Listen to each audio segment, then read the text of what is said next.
উঠে নোনা জলে, আর যেখানে প্রকৃতি আপন নিয়মে তৈরি করে জীবন আর মৃত্যু, সেই অঞ্চল হলো সুন্দরবন। এটা শুধু বন নয়, এ এক জীবন্ত প্রতিরক্ষা ব্যবস্থাও, একটা বিশাল অদৃশ্য লড়াইয়ের মঞ্চ, মানুষ বনাম প্রকৃতির।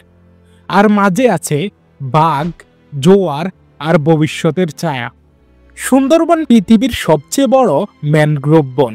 বাংলাদেশ ও ভারতের সীমান্ত জুড়ে বিস্তৃত প্রায় 10,000 বর্গ কিলোমিটার এলাকা। বাংলাদেশ অংশেই রয়েছে প্রায় 60% বনভূমি, যেটা ইউনেস্কো ওয়ার্ল্ড হেরিটেজ সাইট হিসাবে স্বীকৃত। এই বন একসাথে সমুদ্র, নদী আর বনকে মিলিয়ে এমন এক বাস্তুতন্ত্র গঠন করেছে যেটা পৃথিবীর আর কোথাও নেই। এখানে বাস করে হাজারো প্রাণী, প্রায় 260 প্রজাতির পাখি, 42 প্রজাতির স্তন্যপায়ী, 35 প্রজাতির সরীসৃপ আর বহু ধরনের মাছ ও কাঁকড়া। কিন্তু এইসব কিছুর রাজা হলো রয়্যাল বেঙ্গল টাইগার। জল, কাদা, গাছ, ছায়া সবই তার এলাকা। এটাই একমাত্র জায়গা যেখানে বাঘেরা পানিতে সাঁতার কাটে, মাছ ধরে খায়, এমনকি মানুষও শিকার করে। সুন্দরবন ঘিরে জীবন চলে লাখ লাখ মানুষের, কারো জীবিকা মাছ ধরায়, কারো মধু সংগ্রহে। এদের বলা হয় মোয়াল আর বাওয়াল। তবে এই সম্পর্ক বন্ধুত্বপূর্ণ নয় সব সময়। প্রতি বছর অনেক মানুষ বাঘের হাতে প্রাণ হারায়। বন দিচ্ছে খাদ্য, আবার কেড়ে নিচ্ছে জীবন। সুন্দরবন কেবল একটা বন নয়, এটা বাংলাদেশের বেঁচে থাকার ডাল। ঘূর্ণিঝড়, জলের চাষ বা সমুদ্রপৃষ্ঠের উচ্চতা বৃদ্ধি সবকিছু থেকে এই বন আমাদের রক্ষা করে।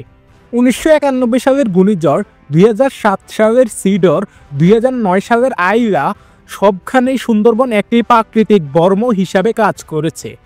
এখানে প্রতি বছর প্রায় 8.25 কোটন কার্বন ডাইঅক্সাইড শোষিত হয়, যা বৈশ্বিক উষ্ণতা কমাতে উল্লেখযোগ্য ভূমিকা রাখে। কিন্তু আজ সুন্দরবন বিপন্ন। বন ধ্বংস হচ্ছে চোরা কাঠ ব্যবসায়ীদের হাতে, প্লাস্টিক ও রাসায়নিক দূষণে ক্ষতিগ্রস্ত হচ্ছে নদী ও প্রাণীরা।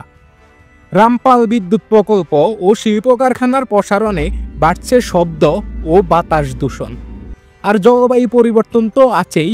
সমুদ্রপৃষ্ঠের উচ্চতা বৃদ্ধির ফলে প্রতি বছর বনের একটা বড় অংশ লবণাক্ততা ও জলমগ্নতার শিকার হচ্ছে। 1980 সালে সুন্দরবনে বাঘ সংখ্যা ছিল প্রায় 450টি। আজ তা নেমে এসেছে 100 থেকে 120-এর মধ্যে। মানুষ বন দখল করে নিচ্ছে আর বাঘ হারাচ্ছে তার এলাকা। এই সংঘর্ষে হারছে দুই পক্ষই, প্রকৃতি ও মানবতা। সরকার ও স্থানীয় এনজিও এবং আন্তর্জাতিক সংস্থাগুলোর নানা উদ্যোগে স্যাটেলাইট মনিটরিং, বাঘ সুরক্ষা কমিটি, বিকল্প জীবিকার প্রশিক্ষণ, স্কুলে সুন্দরবন শিক্ষা কর্মসূচি সহ নানা উদ্যোগ নেওয়া হচ্ছে। কিন্তু যতদিন না সুন্দরবনের সাথে যুক্ত থাকা সাধারণ মানুষ সচেতন হবে, ততদিন এ বনকে রক্ষা করা সম্ভব নয়।